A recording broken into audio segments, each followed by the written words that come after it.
I want to take you to some breaking news right now. Dozens are dead in Pakistan today after a suicide bomber attacked a political rally. It happened in the northwestern part of the country. NBC's Matt Bradley is tracking the developments for us. And Matt, what do we know so far?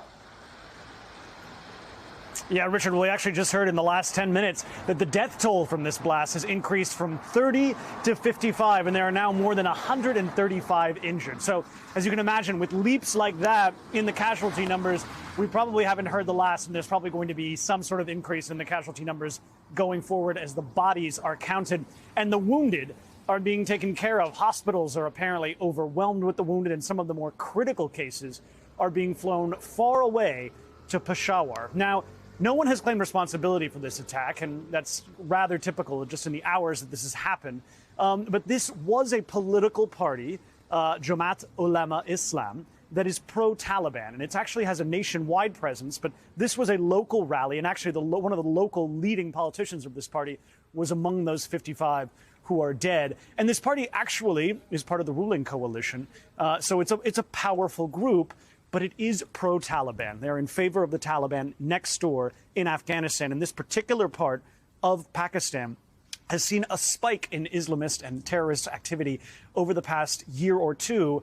And that just really highlights how the security situation there has been deteriorating ever since the Taliban finally took control of all of Afghanistan.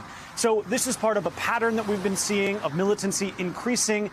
And one other thing is that, you know, the group that is opposed, one of the strongest groups that's opposed to the Taliban still in Afghanistan, is Islamic State. Now, you remember that name. They have a franchise in Afghanistan, and they have been targeting the Taliban. And that's why official suspicion is likely to fall on Islamic State elements for targeting this particular political party in neighboring Pakistan.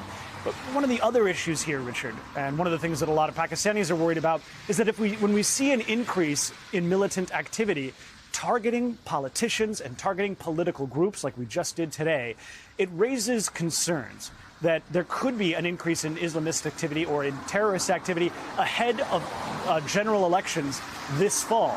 So that's a big issue for Pakistanis because this could be a decisive vote. This particular political rally was aimed at rallying voters ahead of this election in the fall, and it could keep voters from going to the polls. Richard? NBC's Matt Bradley. Matt, thank you for that.